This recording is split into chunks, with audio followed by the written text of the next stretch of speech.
Throughout history, some thinkers gave people answers, others asked questions. Friedrich Nietzsche was not a man of answers. He asked questions that disturbed comfort and awakened the mind. According to Nietzsche, the greatest danger is not ignorance, but habit. Truths accepted without thinking, lives lived without questioning, and identities shaped by other people's values. To him, most people do not truly live. They simply drift. Nietzsche was born in 1844. Throughout his life, he struggled with illness, loneliness, and being misunderstood. But his battle was not with the outside world. It was with the human mind.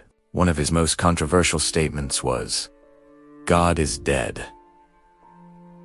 This was not a religious argument.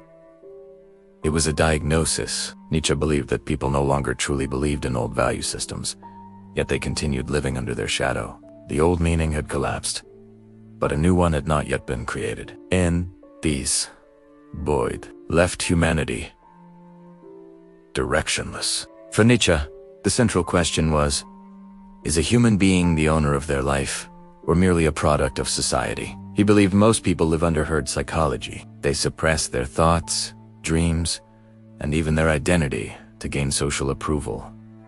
Nietzsche called this the herd morality. The herd is safe, but it does not grow. The herd protects, but it does not strengthen. Nietzsche divided humanity into two, the herd man and the Übermensch overman.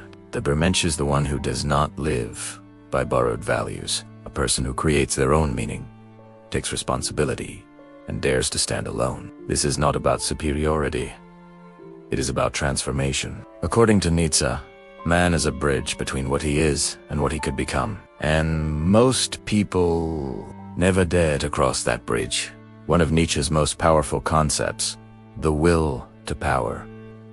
This is not physical strength, nor is it merely the instinct to survive. It is the drive to overcome oneself, to become stronger than yesterday, more conscious, more free, more real. More real. For Nietzsche, this is the essence of life, continuous transformation. Nietzsche did not see suffering as the enemy. To him, suffering was a teacher. What does not kill me makes me stronger was not romantic. It was a hard truth. An easy life does not grow a person. Struggle reveals character. Nietzsche did not defend comfort. He defended growth. Another striking idea from Nietzsche. Eternal recurrence. Imagine this. You must live your life again and again, forever. The same choices, the same mistakes, the same life. If this thought frightens you, Nietzsche would say you must change how you live, because your life should be worthy of being lived again. Nietzsche did not escape society, but he refused to bow to it. His ideas were not easy. That is why he was barely understood during his lifetime. Yet after his death, his thoughts deeply influenced philosophy, psychology, art, and modern thinking. Nietzsche was not a philosopher of comfort. He was a philosopher of truth, and truth often disturbs. His message was simple. Stop living someone else's life. Create your own meaning. Think without fear. Choose truth over comfort, because a human being is not born complete. A human being builds himself. Nietzsche is not easy to understand, but reading him forces you to ask questions you never dared to ask yourself. And sometimes, the most disturbing thoughts are the ones that awaken the mind. Greetings. What is the first thing that comes to your mind when Friedrich Nietzsche is mentioned? A man with a mustache, a serious look, and hard to understand. Maybe the phrase, God is dead? Yes. Yes, Nietzsche is definitely a complex thinker. But today we will dive into the depths of his philosophy together, especially the parts that touch our lives. If you're ready, this philosophical journey begins. Nietzsche was a German philosopher who lived in the 19th century, but it would be incomplete to see him only as a philosopher. He was also a poet, a critic, and a cultural warrior. He was a thinker who dynamited traditional morality, religion, and the foundations of Western philosophy. One of his most striking expressions, God is dead, was not actually a celebration, but a diagnosis. He was saying that with enlightenment and scientific progress, God and religion had lost their place at the center of society. This situation was forcing humanity to face a great void, namely nihilism. So, What exactly is nihilism? Briefly, it is the belief that life is meaningless, aimless, and worthless. Nietzsche saw the dangers of this void before anyone else. If old values were destroyed and new ones were not put in their place, where would people hold on? This existential crisis could drag humanity into passivity and despair. Nietzsche's philosophy begins right at the edge of this abyss of nihilism. He did not see nihilism only as a problem, but also accepted it as a challenge to be overcome. Instead of passively accepting this meaninglessness, he opened an active war against it. One of Nietzsche's most powerful weapons in this war was the concept of Übermensch, meaning overman. The overman is the person who can face the reality of God is dead and create their own values. He rejects the herd morality imposed by society and becomes the master of his own life. This is not a genetic superiority, it is a victory of will, creativity, and self-transcendence. Nietzsche calls on all of us to be the sculptors of our own lives. He advises us to live not by the truths of others, but by the power within ourselves. One of the most touching and personal concepts of Nietzsche's philosophy is amor fati. That is, love your fate. This does not mean blindly accepting everything that happens to us, good or bad. On the contrary, it is to embrace all the pains, difficulties, and losses of life just like joys and successes.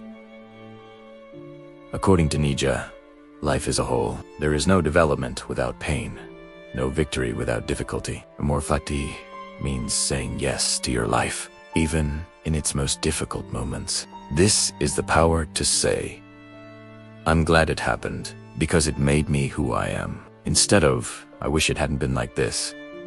This is not passively accepting your fate, but actively loving it and embracing it as a part of your own story. Art also had a very special place in Nietzsche's life. According to him, art was the most powerful tool that enabled us to cope with the painful realities of life. The world can often seem cruel and meaningless. Art, on the other hand, adds an order, a beauty, and a meaning to this chaos. Music, tragedy, painting, these are not just aesthetic pleasures, but also vital forces that make life more bearable, even more exuberant. Nietzsche believed that art could pull us out of the darkness of nihilism and be a source of consolation and inspiration even in the most difficult moments of life. Art is almost a veil that prevents reality from destroying us. So, why are the ideas of this thinker who lived more than 100 years ago still so important today? Because the problems Nietzsche diagnosed are at the very heart of the modern world. Loss of Balwi's search for a meaning, the loneliness of the individual and society. These are things we all experience in some way. Nietzsche does not offer us ready-made recipes. On the contrary, he encourages us to think, question, and find our own answers. His philosophy is an invitation for us to step out of our comfort zone and realize our own potential. He asks us, will you follow the herd, or will you draw your own path? In conclusion, Nietzsche is not just a philosopher with a mustache, but also a soul doctor who bravely seeks answers to the deepest questions of life. He faces nihilism, points us to a goal with the overman, teaches us to embrace life with amor fati, and feeds our soul with art. His legacy is not dusty ideas left on book pages, but a living torch that inspires us all to lead a more meaningful and courageous life. I hope you enjoyed this short but deep journey into Nietzsche's world. Philosophy is a great tool to make life richer and more meaningful. If you liked the video, don't forget to hit the like button and subscribe to my channel for more such content. You can also share your thoughts about Nietzsche or which philosopher you want to see in the next video in the comments.